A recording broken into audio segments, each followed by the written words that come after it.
fait. Bon, en tout cas, merci beaucoup à tous d'être là. Je remercie tout d'abord Francis Lelon d'avoir accepté de venir faire cette conférence pour nous parler de son parcours. Je remercie aussi le rebondisseur français. Francis nous en parlera un petit peu plus tout à l'heure. Je remercie aussi particulièrement le MSC Entrepreneuriat et Innovation de Neoma qui nous aide tout au long de l'année, avec qui on travaille, avec qui on fait des conférences comme celle-là.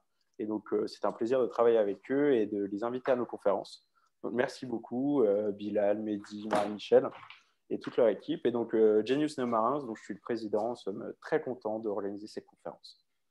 Donc, on va commencer. Tout d'abord, est-ce que, Monsieur Lelon, vous pouvez vous présenter en quelques mots assez rapidement, s'il vous plaît? Oui, avec plaisir, je vais essayer. Je vois que je ne suis pas le seul à avoir un fond de couleur, c'est bien. Comment me présenter rapidement je vais faire ça de manière très académique. J'ai 47 ans aujourd'hui, enfin pas aujourd'hui, mais cette année. J'ai eu un parcours académique à la fois universitaire et école de commerce. J'ai fait l'EM Lyon.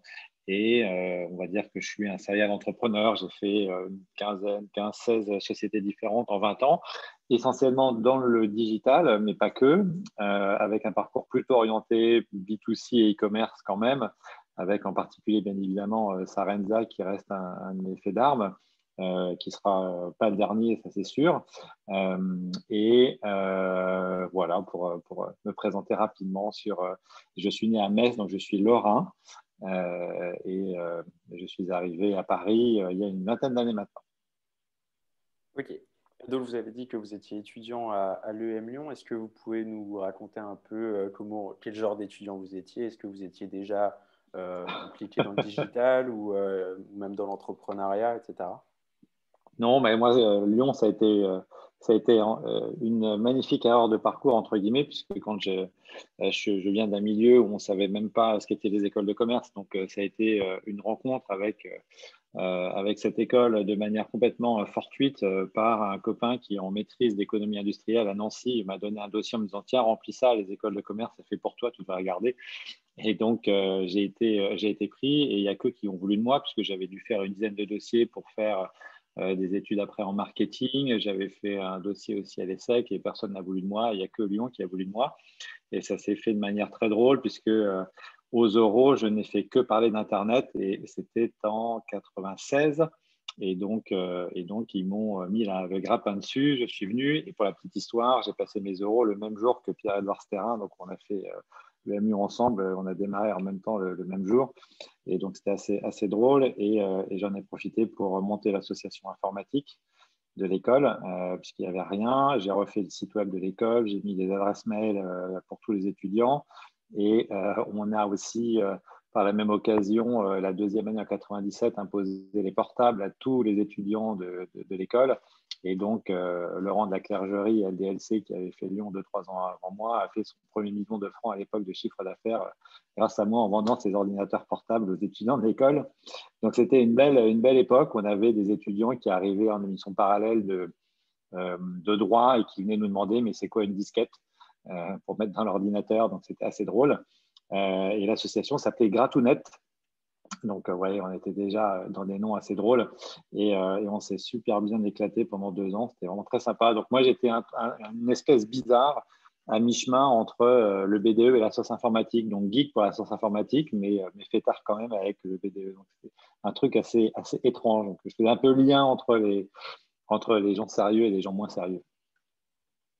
Ok, merci. Oui, vous étiez déjà très impliqué et vous aviez déjà fait beaucoup de choses. Ok. Et du coup, Mm. comment vous êtes arrivé à créer votre première entreprise? Est-ce que vous l'aviez déjà fait un peu avant? Ouais, en fait, ma première entreprise, c'était une association 4 ans plus tôt que j'avais créée à Nancy, à l'université, une association étudiante qui a été pour l'occasion en 92 la première en France à faire son site internet. Il y avait 2 sites internet étudiants à l'époque, il y avait Polytechnique et moi à Nancy. Et donc ça avait été aussi une belle aventure avec quelques amis. On avait monté ça. On était venu voir d'ailleurs la Fnac à Paris qu'on avait en partenaire de notre site internet à Nancy, puisque j'étais à Nancy à l'époque. Et le patron de la Fnac de Nancy m'avait emmené à Paris en me disant qu'il faut absolument montrer ça au directeur de l'innovation de la FNAC, Victor Jakimovic à l'époque, un monsieur avec une grande moustache qui faisait tous les plateaux de télé pour parler d'innovation et qui m'a dit au bout d'une heure, non mais moi Internet, j'y crois pas du tout, ça marchera pas. C'était en 93, donc c'était assez drôle. Donc j'avais déjà, enfin j'avais toujours eu envie de monter une boîte, de toute façon ça c'était sûr. Mes parents avaient un petit commerce et donc je pense que c'était dans mon ADN et ça faisait partie des choses que j'avais toujours envie de faire. Et donc, en sortant de l'école, j'ai passé 8-9 mois chez Accenture, Andersen Consulting à l'époque, qui m'avait recruté pour faire du web. Ils n'avaient pas vraiment de mission web, donc j'ai fini chez Total à essayer de mettre en place un site de prise de commande pour les stations essence reliées à SAP en mode Internet. Donc, j'ai fait ça pendant 6 mois et j'en ai eu marre au bout de 6 mois. Je suis venu bosser en jean et t-shirt parce que je n'en pouvais plus de costumes. Et il y avait un autre truc qui était très important qui m'énervait beaucoup à l'époque chez eux, c'est qu'on m'obligeait à travailler sur un PC. Moi, j'avais toujours été Mac et ce n'était pas possible de continuer à travailler avec un PC. Et donc, j'ai claqué ma dème au bout de 8 mois pour monter ma première boîte. Donc avec Pierre-Edouard et Véronique Torner, on est 3 associés. On a monté Black Orange en 98. Qui était à l'époque, qui est devenu le premier site de vente de logiciels sur Internet. Voilà, et on a démarré comme ça. J'avais plus de salaire, je payais les études de ma femme à l'époque et il a fallu qu'on trouve très vite de l'argent et en 3 semaines, on a trouvé 1 million de francs. C'était une époque folle de l'explosion de l'ère Internet des années 2000. Il y avait des fêtes tous les soirs. Il y avait, c'était vraiment une époque particulière. Et j'étais ravi de la vivre. Et ça a été une super première expérience. On a démarré comme ça. Ok, et comment du coup vous avez appris à créer des sites web, à faire tout ça? Est-ce que vous l'avez appris tout seul sur le tas ou est-ce que vous pouvez Ah un ouais, peu ouais, nous parler? complètement. Il n'y avait rien. Il n'y avait pas d'études à l'époque. Personne n'apprenait à faire du web. Donc moi, je m'étais connecté pour la première fois en 89 en utilisant le modem du Minitel pour me connecter au BBS américain. C'est l'ancêtre d'Internet, c'était même pas encore Internet. Et quand le protocole Internet est arrivé tout au début 90, moi j'étais tout de suite dessus, quoi. Et je me suis dit, mais c'est absolument génial ce truc. Et j'ai adoré et j'ai passé, ouais, c'était vraiment les tout débuts. Donc j'ai fait mon premier site web de l'association en HTML1 codé à la main pendant mes nuits dans Netscape à l'époque. Mais je ne savais pas coder. Mais bon, à l'époque, c'était super facile, l'HTML. Donc, on pouvait faire ça soi-même depuis sa chambre d'étudiant. Et donc, ça a démarré comme ça. Et ensuite, en fait, moi, j'étais un petit peu trop jeune pour vraiment profiter de la vague Internet des années 2000, puisque beaucoup de ceux qui ont vraiment réussi dans les années 2000, les Marc Simoncini et les autres, ils avaient plutôt 10 ans de plus que moi. Donc moi, je suis arrivé très très jeune, j'avais 23, 24 ans quand j'ai monté ma première boîte, donc Black Orange. Et donc on avait vu aux États-Unis, on a fait un copycat, comme ça arrive souvent, c'était le cas d'ailleurs aussi pour Sarenza après, c'était un copycat de Zappos. Là, c'était un copycat de Beyond.com, qui était un site de vente de logiciels aux États-Unis. Et donc, on a vu ça, on s'est dit, c'est ça qu'il faut qu'on fasse. Et puis, on s'est très vite lancé et on a fait notre premier site web. Donc, on n'avait pas forcément de compétences techniques, puisque moi, je ne suis pas du tout développeur. Et donc je bidouillais à l'époque. Donc, il a fallu qu'on trouve un CTO et on a trouvé Véronique très rapidement, puisque en fait, on l'a vu le samedi matin et le lundi matin, elle avait 33% de la boîte. Donc, ça a été très rapide pour trouver notre associé et on n'a pas regretté. C'était vraiment très sympa de bosser avec elle aussi pendant ces quelques années. Est-ce que vous pouvez juste expliquer le terme de copycat? Je crois que ça parle à Oui, tout le monde, mais quand même au cas où, s'il vous plaît. ouais, c'est en fait une des manières de faire du business, c'est d'aller regarder ce qui se fait ailleurs et de refaire la même chose ici. Et donc, c'est ce que j'ai fait. Et donc, on s'est inspiré d'un site internet américain. Pierre Kosciusko-Morizet a fait pareil quand il est revenu des États-Unis, quand il a monté Pressminister, c'était aussi une copie d'un site internet américain. Donc voilà, il y a beaucoup d'idées qui sont arrivées en France dans le domaine du digital, qui arrivent des États-Unis, et je vous invite toujours à regarder ce qui se passe là-bas et ailleurs d'ailleurs, parce que c'est souvent une très bonne source d'inspiration pour avoir des idées de business avancées. Ok, merci beaucoup. Et du coup, après Black Orange, vous vous êtes lancé dans quoi Oui, alors Black Orange, malheureusement, on ne l'a pas vendu au bon moment parce qu'on a eu une offre de France Télécom pour racheter la boîte 80 millions, on avait 25 ans. On a dit non, ce n'était pas assez cher. Et 3 mois après, la bulle Internet explosait. Donc, on a vu le chèque nous passer sous le nez. Il est passé comme ça très, très vite, mais c'était comme ça. On n'a jamais vraiment regretté. Et puis ensuite, donc on a quand même continué pendant 2 ans encore après, hein, quasiment pendant 2 ans, et on a finalement vendu la boîte pour pas grand-chose, donc 2 ans après. Mais ça a été très très formateur. On était passé de 0 à 50 personnes en 9 mois. On avait levé des fonds, on avait vraiment touché du doigt tous ces sujets-là. C'était vraiment très sympa. Et donc moi, j'avais très envie de continuer. Bon, j'avais fait quand même un petit peu d'argent, donc j'ai réinvesti dans 2 sociétés que j'ai dirigé avec ses fondateurs pendant 1 an.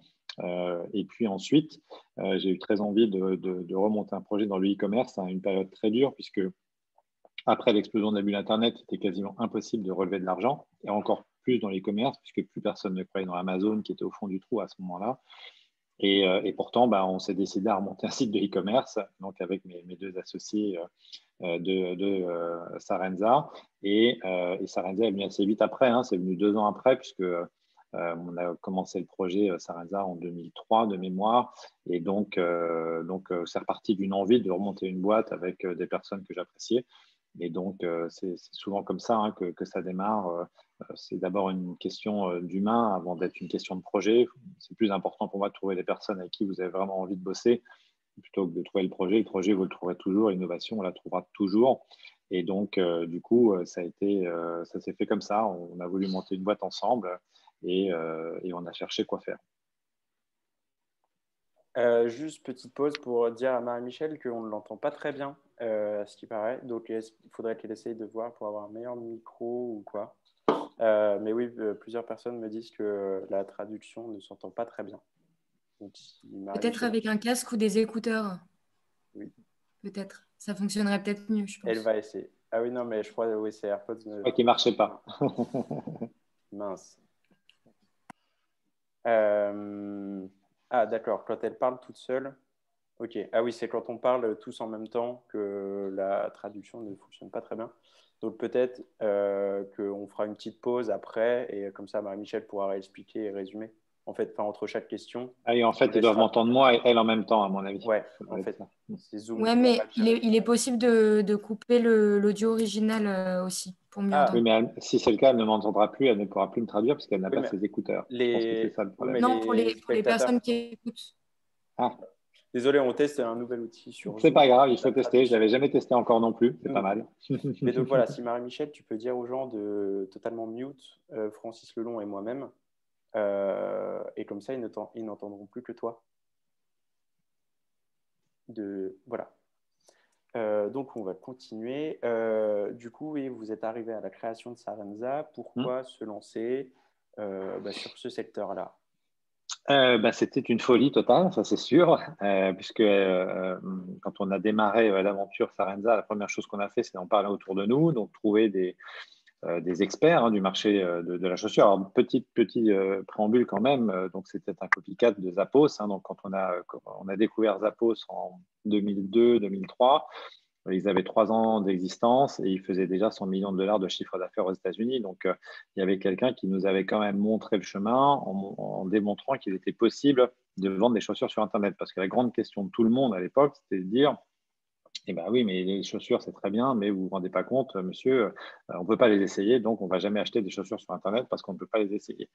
Et ça, c'est quelque chose qu'on voit souvent et en particulier dans des experts d'un certain secteur, c'est qu'ils sont tellement convaincus d'être experts dans leur secteur que finalement, ils passent à côté d'un certain nombre d'évolutions. Et c'est sans doute ce qui est arrivé aussi chez Nokia ou chez Polaroid ou d'autres, hein, des belles sociétés qui ont disparu.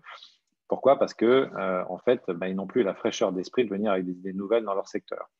Or, dire qu'il n'est pas possible de pouvoir vendre des chaussures sur Internet, ça ne veut pas dire qu'il n'y a pas une solution pour aller contre ça. Et la question fondamentale qui se pose derrière cette question, c'est la question de l'expérience client. Tous les projets, toutes les boîtes digitales qui fonctionnent aujourd'hui ou qui ont fonctionné sont des sociétés qui ont importé une expérience utilisateur complémentaire de l'expérience physique. Sinon, ça ne fait aucun sens. Si c'est pour que ce soit moins bien sur le digital, pourquoi aller sur le digital? Il faut qu'il y ait un plus.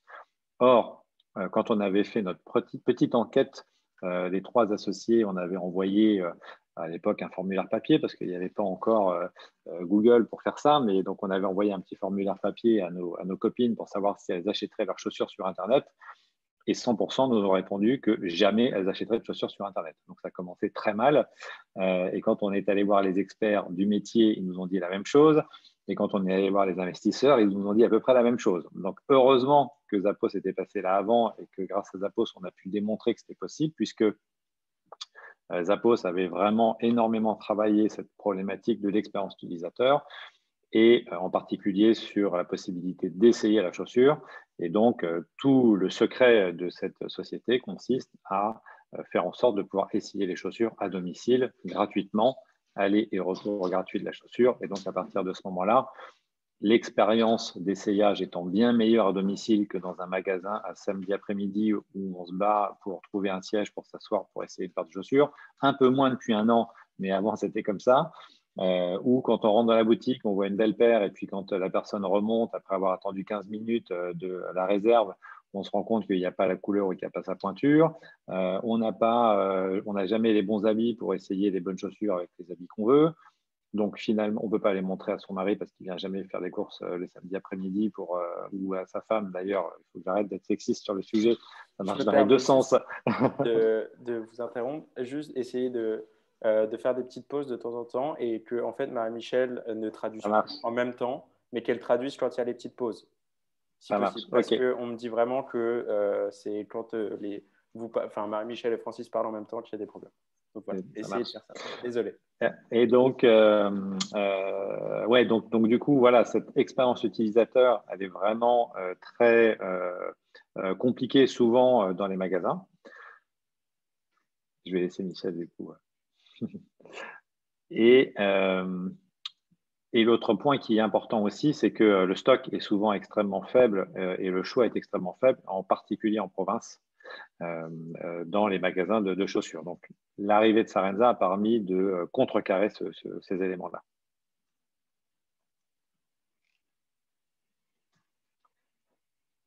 C'est pas évident hein, en faisant le double. Non, ouais. Désolé, on teste. Voilà. J'aurais une petite question, monsieur Lelon. Oui. Comment ça s'est passé tout au début de Sarenza, vu qu'on est vraiment au commencement de Sarenza, pour avoir de la crédibilité auprès des fournisseurs? Enfin, quand on regarde Sarenza maintenant, c'est plus de 600 marques. Enfin, du coup, j'ai regardé en même temps. Et comment vous avez pu avoir de la crédibilité pour leur dire, bah, OK, moi, je vais acheter autant de stock, faites-moi confiance pour la commercialiser, être vraiment distributeur des marques, etc. Comment ça a pu se passer techniquement, concrètement? Ouais. Alors ça, c'est un très bon sujet. Ça a été très difficile. D'ailleurs, quand on a lancé le site, on avait 10 marques. Et les 10 marques les plus pourries du marché, celles dont personne ne voulait. Et on s'est dit, si on arrive à vendre une paire de chaussures la première semaine avec ces marques-là, c'est que vraiment, il se passe un truc. Et on en a vendu 10. Donc, c'était très bien. Quand on a commencé effectivement à travailler sur le sujet des marques, ça a été très difficile. Je vais laisser Marie. J'ai lu sur ses lèvres qu'elle disait que c'était Marie-Michel son prénom. Oui.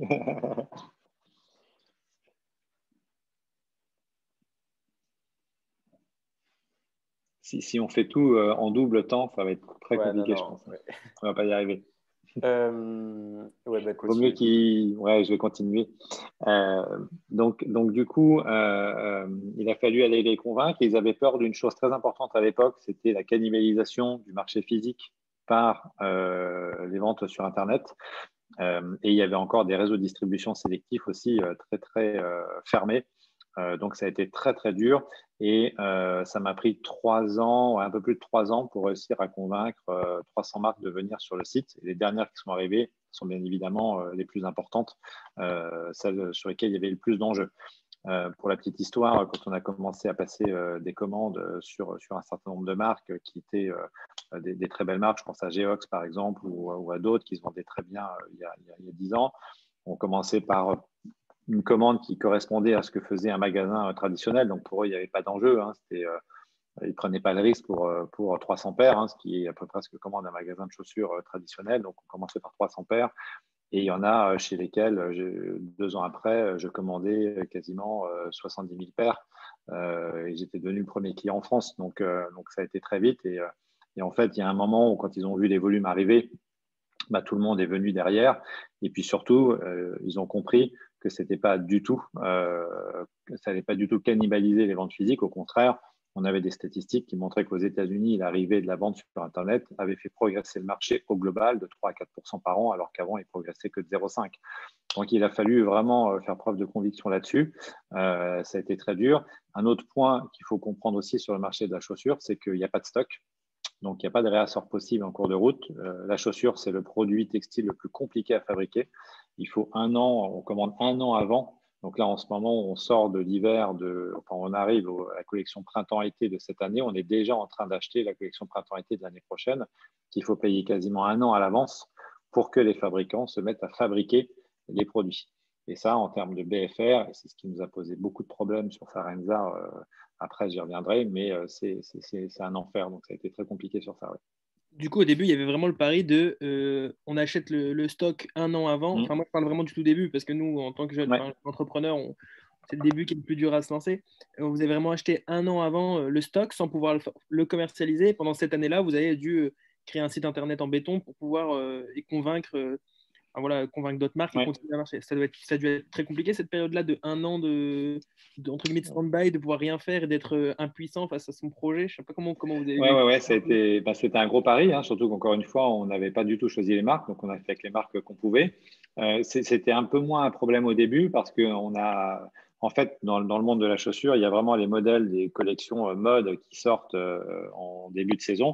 Et puis les modèles qui sont des modèles qui tournent en permanence et qui sont des fonds de catalogue de stock. Donc les marques avec lesquelles on a travaillé, c'était des marques qui avaient du stock et sur lesquelles on pouvait démarrer plus rapidement sans avoir à attendre 1 an pour avoir notre premier stock. Donc on a démarré avec des marques plutôt d'ailleurs de chaussures hommes sur lesquelles les modèles sont assez standardisés et ils ont toujours un petit peu de stock. En tout cas, il y avait suffisamment pour pouvoir commander 300-400 paires sans se retrouver effectivement coincé.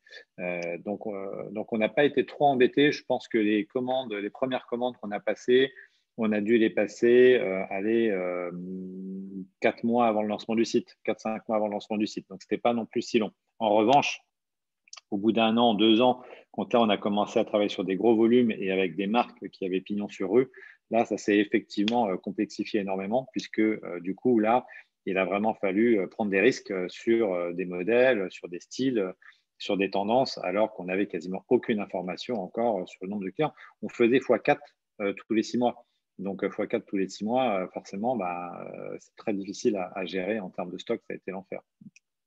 Et dernière remarque sur le stock, je suis désolé, mais c'est parce que ça me. Vas-y, Tanguy, il n'y a pas de souci. que je me pose et que je n'oserais jamais poser en dehors de ce contexte.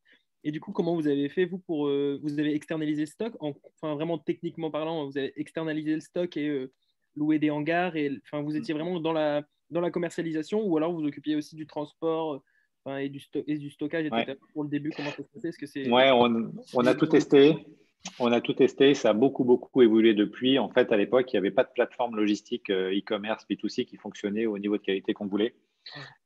Et on avait besoin d'avoir beaucoup de flexibilité également aussi. On a fait l'erreur de travailler avec un prestataire pour démarrer, ça a été l'enfer. Parce qu'un prestataire, lui, il a besoin qu'on rentre dans des cases et que ce soit toujours la même chose. Or, nous, on avait besoin de faire du test and learn. Et donc, ça a été très compliqué sur la partie logistique. Donc, on a oscillé entre in-house et externalisé pendant 2 ans. Et ensuite, au bout d'un moment, c'est devenu très gros, donc on a vraiment externalisé complètement. Et après, mon successeur, lui, qui a levé beaucoup d'argent, il a réinternalisé derrière. Donc, il n'y a pas eu vraiment quelque chose j'allais dire, de pérenne sur le sujet. Ce qui est sûr, c'est qu'aujourd'hui, en revanche, il y a beaucoup de solutions logistiques pour le e-commerce de toute taille, pour démarrer comme pour scaler. Et donc, je pense qu'aujourd'hui, je ne referai plus moi-même. Je passerai par des plateformes, voire Amazon ou d'autres, qui font ça très, très bien aujourd'hui et qui permettent de se concentrer sur le produit et le service. Ok, merci beaucoup. Ok, merci beaucoup. Et du coup, comment s'est terminée l'aventure Sarenza pour vous Mal. Si vous voulez en parler. C'est intéressant. Non, ça ne s'est pas bien terminé. L'histoire, elle est assez simple aujourd'hui, et puis il y a prescription, donc je peux en parler assez librement maintenant. Mais en fait, l'histoire, c'est qu'effectivement, c'est vraiment devenu une scale-up très très vite, puisqu'on est passé de 0 à 20 millions de chiffre d'affaires en 3 ans. Donc c'était vraiment énorme à l'époque, puisque c'était il y a 15 ans, 16 ans, 17 ans maintenant, 15 ans. Et donc, la taille du marché du web n'était pas du tout la même qu'aujourd'hui. Il y avait beaucoup moins de consommateurs, l'e-commerce était beaucoup moins développé, il n'y avait pas le mobile, c'était vraiment que des achats sur desktop. Donc, c'est vraiment devenu, ça a été très, très vite. On a levé des fonds aussi assez rapidement. Donc, on avait 6 millions. Et en fait, il s'est passé plusieurs choses concomitamment. La première chose, c'est que d'abord, on s'est pas entendu pour dire les choses gentiment entre associés. On s'est bien frité, pour être très clair, entre associés. Et avec un en particulier sur lequel on ne s'est pas entendu, qui s'occupait justement de la logistique et du site Internet.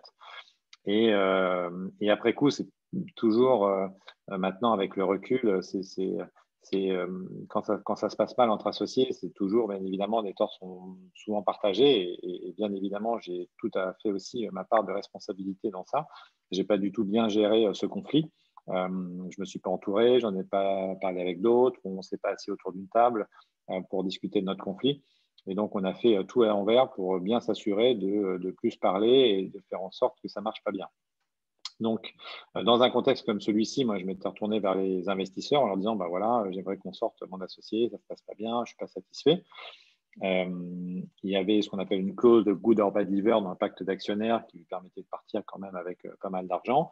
Les investisseurs n'ont pas voulu l'actionner et moi, je me suis retrouvé à cette période-là, puisque je m'occupais des achats sur la route, puisque les achats dans la chaussure, c'est des salons dans le monde entier en permanence à faire pour trouver les marques, voir les collections. Donc, pendant 3 mois, j'étais quasiment pas au bureau.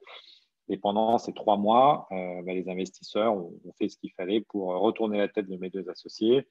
Déjà fait simple, ils sont emparés de leurs actions dans des conditions tout à fait peu enviables et ils sont devenus majoritaires. Et donc, je me suis retrouvé, moi, minoritaire dans la société avec 2 associés partants, des missionnaires qui vendent à vil prix leurs actions et des fonds d'investissement qui décident de partir en guerre contre moi. Et donc là, bien évidemment, ça ne se passe jamais bien. Et régulièrement, vous entendez encore des histoires de conflits entre fondateurs et fonds d'investissement. Heureusement, la situation s'est quand même, je pense, pas mal professionnalisée. Moi, j'étais dans une période où les fonds étaient encore très jeunes, très immatures, moi aussi sans doute. Et donc le conflit a duré à peu près 3 mois jusqu'à ce qu'on arrive à trouver un terrain d'entente qui consiste à faire un chèque pour acheter mes actions et moi passer à autre chose. Mais ça a été 3 mois très difficiles puisqu'ils m'ont fait révocation du conseil d'administration, changement des clés dans la nuit de ma propre boîte. Je ne pouvais plus venir même récupérer mon ordinateur le lendemain. Voilà, ça a été dénigrement, voilà, tout ce que vous pouvez imaginer. Donc j'ai pris mon courage à 2 mains à ce moment-là, puisque de toute façon, ils ne me laissaient rien et donc j'avais plus d'autre choix que d'essayer de me défendre. J'ai pris la décision, contre l'avis de beaucoup, d'en parler à la presse, tout simplement, ce qui m'a beaucoup aidé, d'abord d'en parler, ce qui m'a permis aussi d'expliquer la situation. Et c'est Libération à l'époque qui a fait un très bel article sur le sujet, qui a vraiment été le premier à aller regarder tous les documents que j'avais pu leur fournir pour qu'ils comprennent vraiment la réalité des situations. Donc, mais c'était dur parce qu'à l'époque, tout le monde me disait mais il ne faut pas parler à la presse, tu ne lèveras plus d'argent, ta carrière est finie, ça se terminera. Et en fait, ce n'est pas vrai du tout parce qu'on sait très bien que tout ça, sur le long terme, est très différent de ce qu'on vous raconte dans ces situations-là. Et on sait aussi que ce qui fait vraiment mal à un fonds d'investissement, c'est la mauvaise presse le concernant. C'est le seul levier d'action que vous avez pour pouvoir réussir à faire quelque chose. Donc voilà, ça s'est passé comme ça. Ça a été assez long, assez compliqué. On aurait bien voulu continuer tous les 3 l'aventure, bien évidemment, qui a duré 4-5 ans. Mais on ne choisit pas toujours. Et là, effectivement, on s'est mis tout seul, les associés, dans une situation qui nous ont conduits à être sortis tous les 3 de la société en 3-4 mois. En fait, ça a été très, très vite. On avait levé 6 millions d'euros 6 mois avant. On avait consommé 4 millions pour acheter du stock. Donc ça, j'en reviens au sujet du trailer du stock. C'est un des éléments qui a conduit à tendre les relations entre les investisseurs et nous aussi. C'est le BFR de la société qui était effectivement très consommateurs de cash pour les raisons que j'ai expliquées en raison du stock.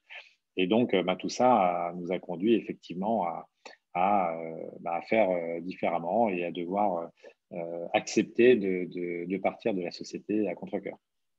On va laisser juste une petite minute pour traduire, pour que Marie-Michel traduise, juste une minute, enfin elle va faire vite. Et ensuite, elle écrira les sous-titres. Donc vous pourrez suivre les sous-titres, elle essaiera d'écrire. Voilà.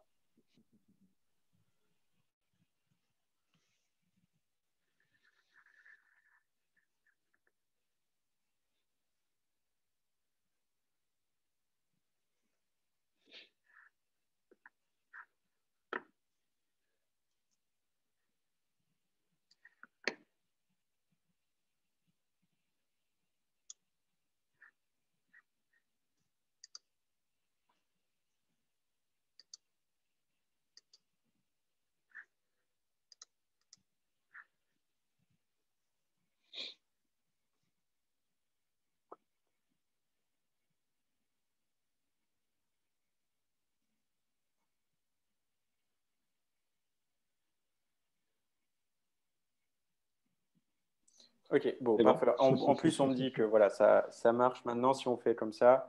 Bon, on va essayer quand même de ne pas faire trop de pauses, histoire quand même que ça fluidifie. Et du coup, vous avez raconté que c'était mal passé la fin de Sarenza pour vous. Vous faites l'article dans l'IB et ensuite, qu'est-ce qui se passe pour vous?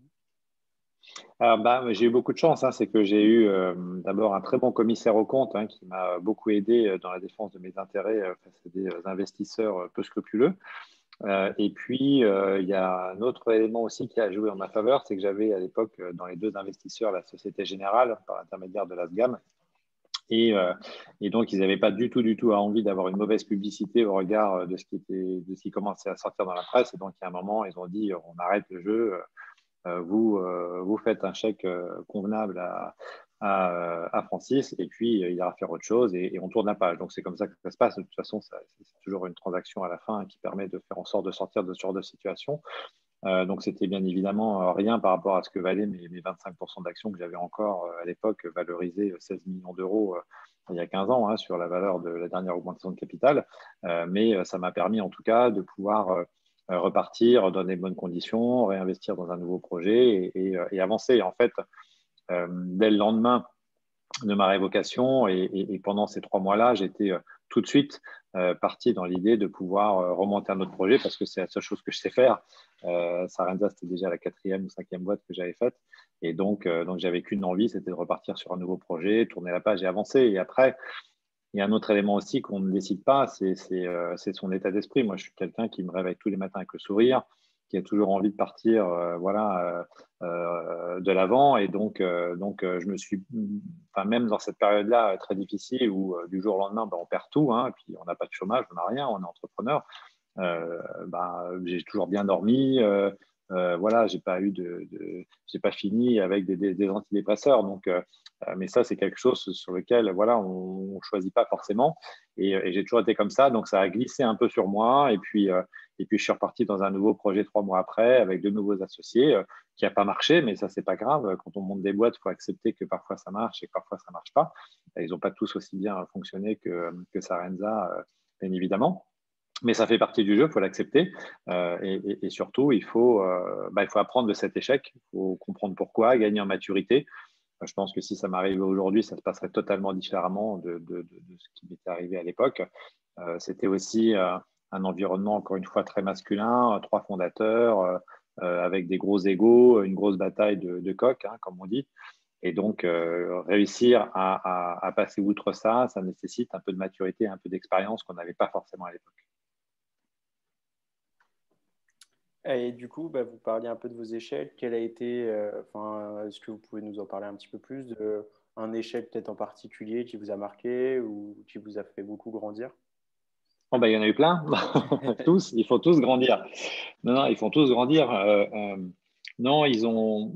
En fait, ce qui est assez intéressant, si je me concentre plus sur les échecs, enfin, j'ai jamais eu à déposer le bilan d'une boîte, donc ça c'est déjà plutôt une bonne nouvelle. Et je me suis jamais retrouvé en situation de devoir licencier du monde, ce genre de choses. Les échecs que j'ai eus sont des boîtes soit qui existent encore toujours aujourd'hui, mais qui n'ont pas décollé, et qui n'ont pas fait le succès attendu. Ou que j'ai transmises et puis qui ont fermé quelques années ou quelques mois plus tard. Ça a été le cas de Black Orange quand on l'a vendu en 2001. Ils ont fermé, je crois, 1 ou 2 ans après. Mais ça reste quand même un échec, hein, c'est-à-dire que voilà, on n'a pas réussi à trouver notre marché, on n'a pas réussi à faire les choses comme on voulait. Mais à chaque fois, c'était des raisons différentes. Par exemple, une des raisons d'un échec, c'est d'avoir monté une boîte avec une équipe dont je savais dès le départ que la personne à la direction technique ne convenait pas, mais c'était le cousin de l'autre associé, il voulait absolument lui donner un job, et donc il est venu. Voilà, très mauvaise raison, très mauvaise association. L'autre raison, c'est d'avoir fait aussi une boîte avec mon ex. Très mauvaise idée de faire la boîte avec son ex. Voilà, donc il y a plein de choses comme ça, vraiment. Des raisons, il y en a beaucoup. Trop tôt sur un marché, trop tard sur un marché, mauvaise exécution. Ça, j'ai aussi, une fois, j'avais un super business model, vraiment un truc très bien. Ça s'appelle ToFoot. C'était le premier réseau pour les footballeurs amateurs il y a 10 ans qui avait un super modèle économique. Et puis, sauf que l'agence à qui on a confié le développement du site a fait un mauvais boulot. Nous, on ne s'en est pas rendu compte. Donc, le truc était buggé. Et puis, ça n'a pas bien marché. Donc voilà, il y a tellement plus de raisons qui font que ça peut ne pas marcher que des raisons qui font que ça marche.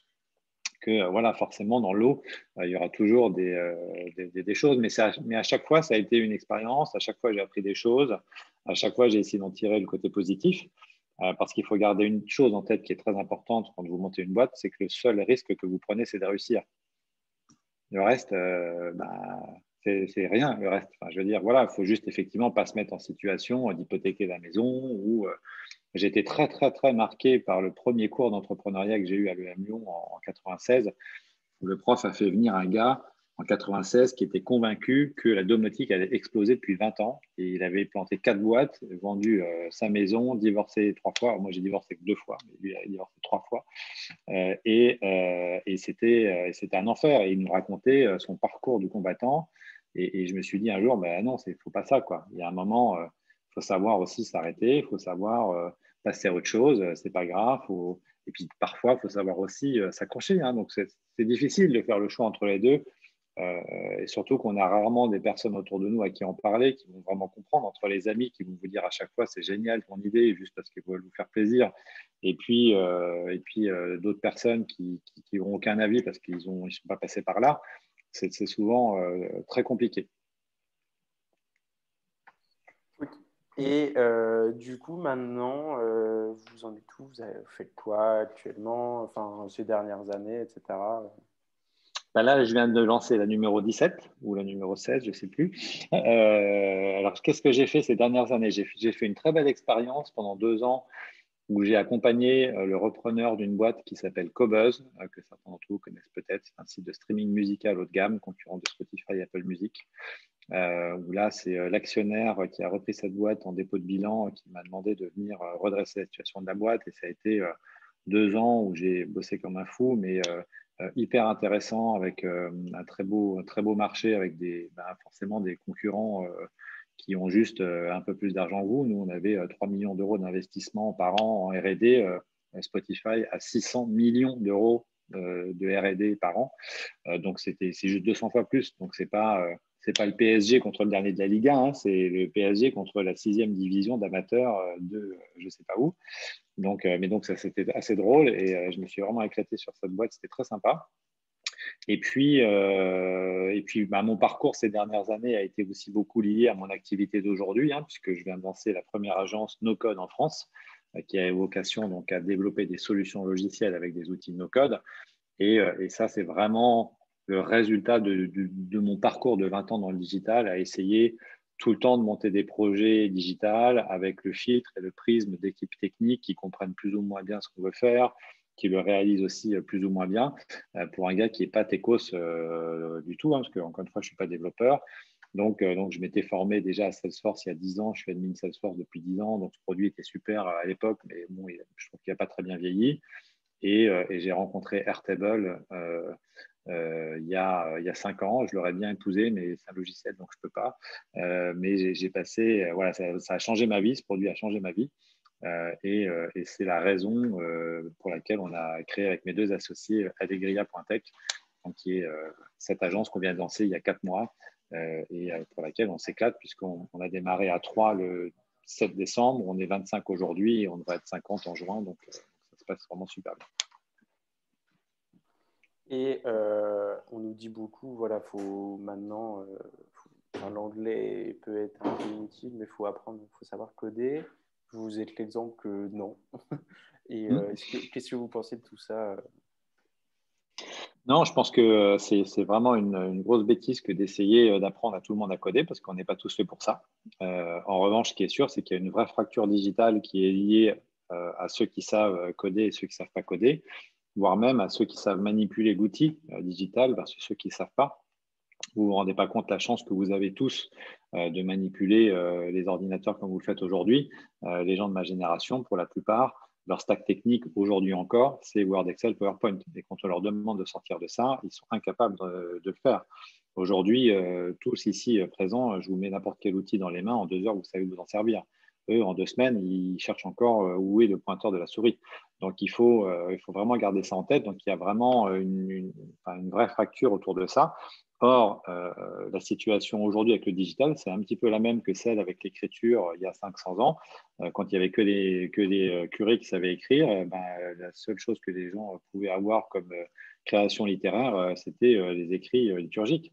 Or, aujourd'hui, les seules personnes qui arrivent à créer des outils digitaux et à faire du business en digital, c'est des gens qui maîtrisent le sujet.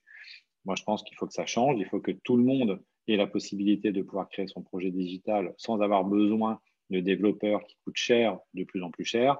Il y a 500 millions d'applications à créer dans les 5 prochaines années dans le monde du digital. Il y a 0,3% de la population qui sait coder. Donc, on n'y arrivera pas. Ce n'est pas possible comme ça.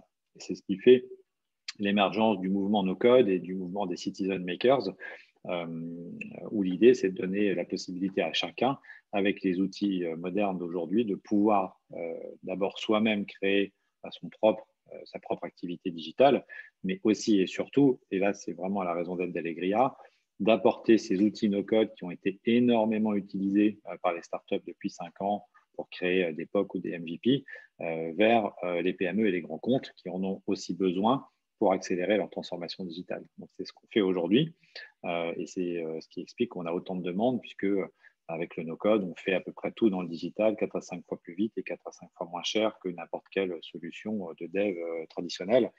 Et donc, forcément, ça intéresse beaucoup de gens qui commencent à comprendre qu'il y a une autre manière de faire, il n'y a pas que par le dev. Ok, et vous êtes aussi ambassadeur des rebondisseurs français, donc si vous voulez en parler un petit peu de cette association, oui, bien sûr. C'est une association que j'ai rejointe il y a 2 ans maintenant, qui a été créée par Isabelle Saladin, qui a eu aussi, elle, son parcours d'échec. Et je crois que c'est pour ça que moi, j'en parle de manière très ouverte aujourd'hui, de mes succès et de mes échecs. Et je crois qu'il faut qu'on ait tous cette démarche-là. J'ai encore 15 ans après Sarenza, régulièrement des entrepreneurs qui m'appellent pour essayer d'être médiateur entre eux ou avec des investisseurs parce qu'ils sont dans des situations effectivement de blocage qui vont mettre en péril la société. Donc, il faut beaucoup plus parler de ces échecs. Cette culture de l'échec en France, elle commence à changer. Il y a 20 ans, c'était bien pire, puisqu'il y a 20 ans, vous étiez même fiché par la Banque de France quand vous aviez un échec. Donc, ça, maintenant, heureusement, ce n'est plus le cas. Donc, il faut se dire qu'il y a quand même du chemin qui a été parcouru. Mais c'est vous les garants demain de ça. Et pourquoi est-ce que ça change et pourquoi est-ce que ça va changer? Justement parce que de plus en plus de personnes se lancent, testent, essayent, montent une boîte. Parce qu'aujourd'hui, monter une boîte, c'est beaucoup plus facile, ça coûte presque rien et on peut faire beaucoup de choses avec très peu.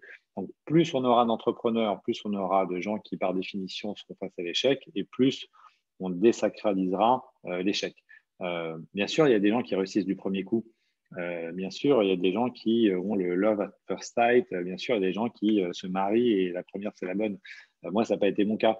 Mais il faut se dire une chose, c'est que c'est l'échec qui, quand même, apprend souvent beaucoup plus que le succès. Et donc, il n'y a absolument aucun problème avec ça.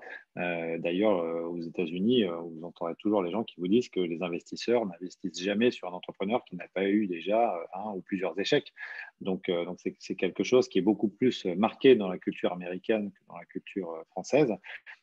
Et je parle vraiment de la culture française, parce que même en Allemagne ou en Angleterre, ce n'est pas aussi marqué que chez nous. Nous, on est des individualistes, on ne sait pas travailler en équipe. Nous, on est des champions du Vendée Globe, mais on est nuls à l'America's Cup. Voilà, c'est comme ça. Donc, il faut que ça change et il faut apprendre à travailler en équipe. Il faut apprendre à faire des échecs ensemble parce que c'est d'abord une aventure humaine et on se rend compte que 9 fois sur 10, ça plante à cause du facteur humain. C'est ça qui fait que généralement, ça ne marche pas. Ok. Et donc voilà, vous pouvez rejoindre l'association si vous le souhaitez, qui Bien vous sûr, accompagne, etc. Vous pouvez peut-être nous en parler un petit peu plus de ce que fait l'association. Oui, donc c'est une association qui est vraiment là pour accompagner les gens en difficulté. Moi, j'ai été très marqué par des entrepreneurs qui m'ont appelé et qui ont planté leur boîte et qui m'ont appelé après des tentatives de suicide, par exemple, ou ce genre de choses. Donc, voilà, il y a vraiment une vie après. Quand on est un entrepreneur, d'abord, il faut trouver d'autres entrepreneurs à qui en parler. C'est l'objectif aussi de cette association. C'est vraiment d'accompagner les entrepreneurs dans leur rebond. Le rebond, il peut très bien se faire par une phase de salariat aussi en cours de route. Moi, ça fait 20 ans que je n'ai pas été salarié, mais si demain je dois aller vendre des pizzas, j'irai vendre des pizzas. Ce n'est pas grave, ce n'est pas la fin du monde. Il y a plein de gens qui sont très heureux comme ça. Donc, il faut absolument se mettre en situation de pouvoir se donner les moyens, de pouvoir ensuite faire un deuxième et un troisième projet. Aussi, un autre élément de l'association, c'est de mettre en place une espèce de boîte à outils qui permet aux gens qui sont dans cette phase d'échec de pouvoir trouver des solutions rapidement, soit pour se former, soit pour trouver un job. Donc, il y a tout un tas de partenaires qui sont là aussi pour aider au rebond. Malheureusement, en France, vous êtes bien mieux couvert quand vous partez d'une boîte en tant que salarié que quand vous prenez le risque de monter une boîte. C'est comme ça.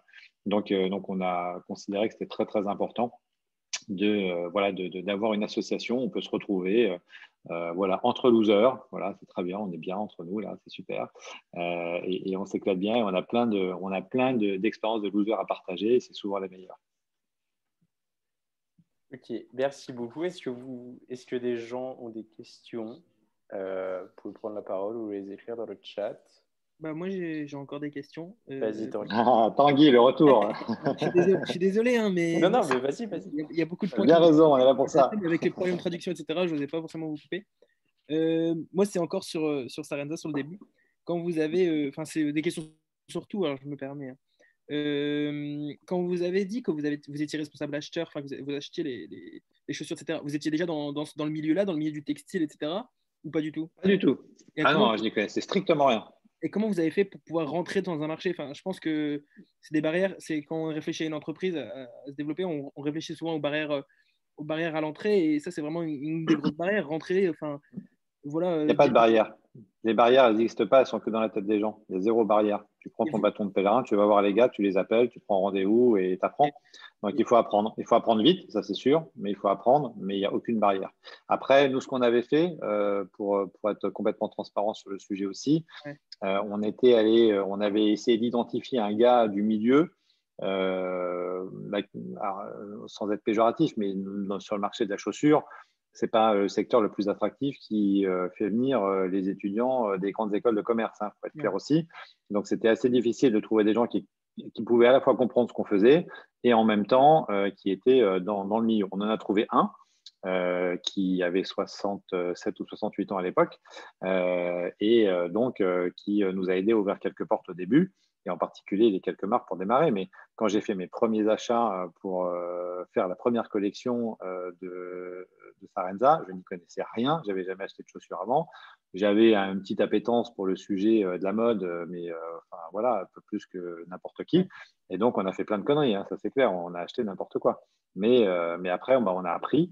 On s'est entouré, on a recruté des gens dont c'était le métier. Et puis, j'ai appris aussi avec eux, tout en les dirigeant et en les manageant.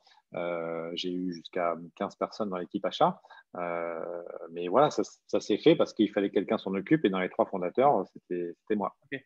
Et je pose cette question parce que je trouve ça impressionnant, le fait que nous, pour nous, ça paraît anodin enfin, peut-être pas des grandes marques, mais des petits créateurs allez, on tape sur Internet, il y a un onglet nous contacter, on les contacte, mais vous, à l'époque où il n'y avait pas encore toute cette digitalisation-là, il fallait rentrer sur le marché, et voilà, c'est un monde de réseau, et comment entrer sur le réseau. Mais c'est vrai qu'avec, entre guillemets, je n'ai pas envie de dire votre mentor, mais la personne avec qui vous avez parlé, qui a pu vous faire rentrer et rencontrer d'autres personnes, c'était pas plus simple, mais vous avez eu un accès via ça, quoi. C'était ça ma question. Vous avez pu rentrer. C'était beaucoup de boulot, et il y avait une spécificité qui existe toujours ou qui va revenir, hein, c'est le sujet des salons professionnels, hein. Donc, en fait, on s'est inscrit dans les 4-5 salons professionnels principaux dans le domaine de la chaussure.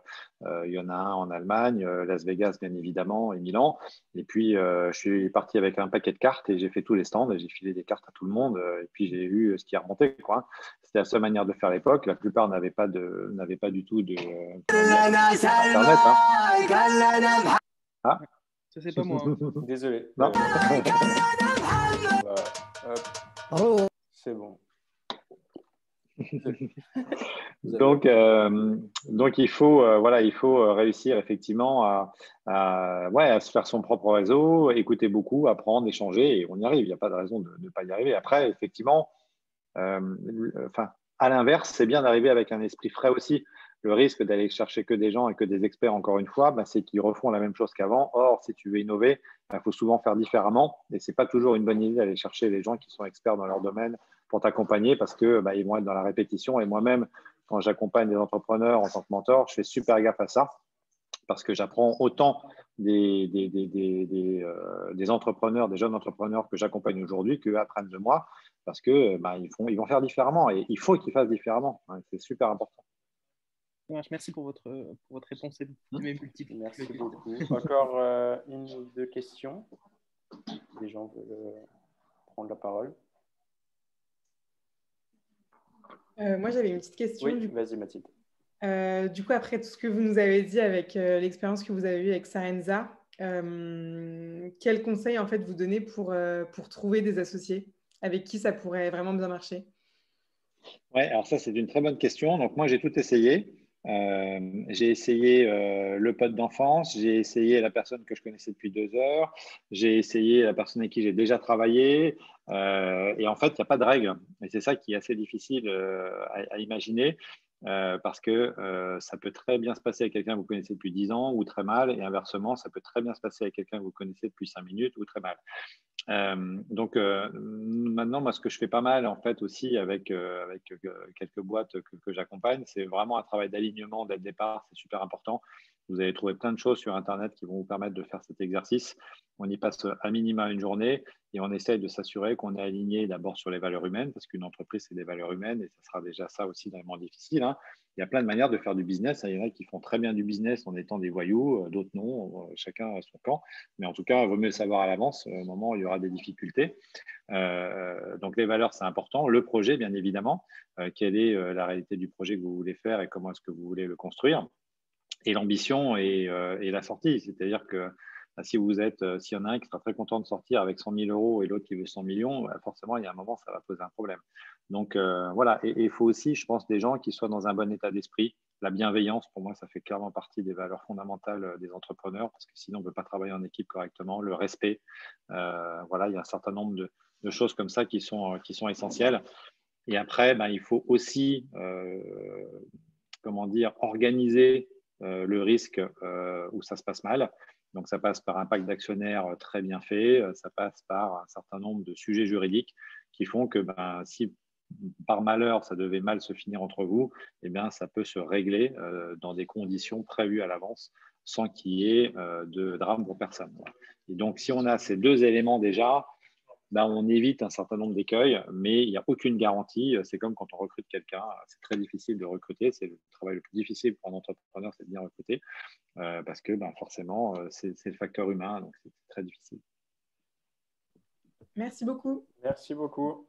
Donc là, on va vous demander d'activer votre caméra. On va faire une photo tous ensemble pour qu'ensuite on pourra partager sur les réseaux. Il y a une dernière question de la part de... de... Allez, dernière question.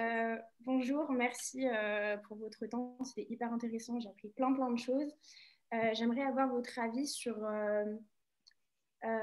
sur les nouvelles opportunités en e-commerce, dans le sens où, de mon point de vue, j'ai l'impression qu'il y a de plus en plus de sites de e-commerce dans tout domaine confondu.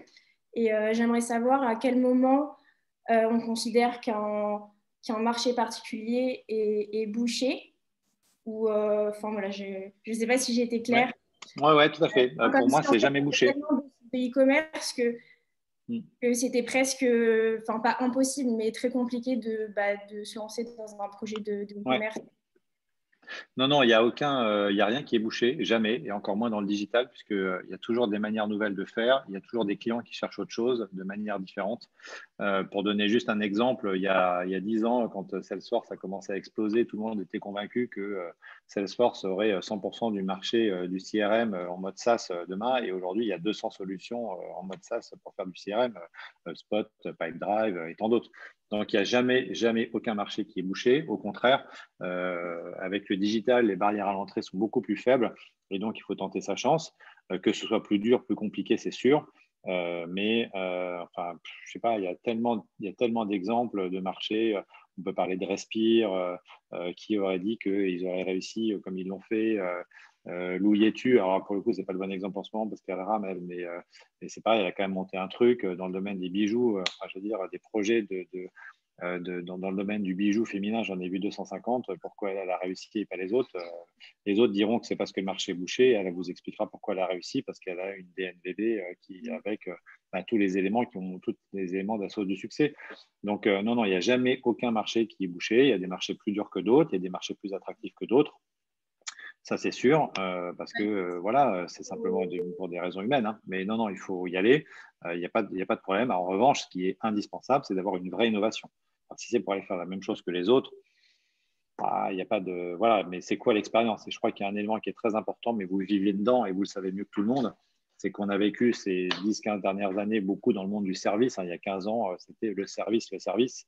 Ça, c'est fini. Maintenant, c'est le monde de l'expérience. Donc, c'est quoi l'expérience utilisateur qu'on peut apporter? Et si on arrive à apporter une expérience nouvelle dans le voyage, dans les biens de consommation, dans tout, il y a 1 milliard de choses à faire. Il n'y a jamais eu autant d'opportunités que maintenant. Moi, il faut que j'arrête de réfléchir parce que des idées, si vous n'en avez pas, j'en ai tous les matins. Donc, voilà, il faut à un moment en trouver une, se concentrer dessus, c'est de trouver la meilleure, ça c'est important. Mais il y a plein de choses à faire.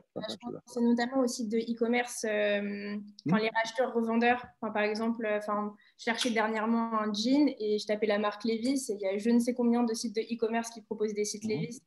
Donc voilà, c'était plutôt dans ce sens-là. Ouais, mais il y en a encore plus en boutique physique. Donc voilà, il faut. Si c'est pour être un énième site de vente de jeans, ça n'a aucun intérêt.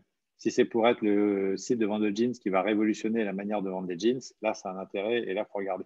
C'est ça la différence entre les deux. Okay. Merci beaucoup. Merci beaucoup. Merci. Donc, on va faire une petite photo. Activez vos caméras. C'est pas grave si vous n'êtes pas coiffé. Et après, on remercie. J'ai réglé les problèmes, j'ai tout coupé, comme ça, c'est c'est la solution. Ok. Allez, on sort tous son plus beau sourire. C'est toujours gênant dans tous les cas. Donc, allez, 1, 2, 3. Voilà, c'est beau, c'est passé. En tout cas, merci beaucoup à tous. Merci à Francis Lelon, merci aux rebondisseurs français. Je vous remets le lien du site des rebondisseurs français si vous voulez aller jeter un coup d'œil, si jamais vous voulez. Ouais. Et nous, on recrute, hein, donc n'hésitez pas. On vient de lancer notre page Welcome to the Jungle aujourd'hui, donc n'hésitez pas à venir faire un tour. On a besoin de monde en stage, en alternance, en contrat de travail. On a besoin de bras pour revenir faire la révolution du no-code avec nous. Donc voilà, si vous cherchez un stage, n'hésitez pas à aller voir sur la page Welcome to the Jungle de Allegria Tech. Merci au MSI Entrepreneuriat. Désolé pour les petits problèmes de traduction, mais merci beaucoup à Marie-Michel qui a sous-titré, traduit, qui a tout fait. Vraiment, merci beaucoup. Et je vous souhaite une bonne soirée, une bonne fin de journée. Et à bientôt. Merci à vous tous. Merci beaucoup. Bon courage. Merci beaucoup. Merci beaucoup. Au revoir. Merci. Merci.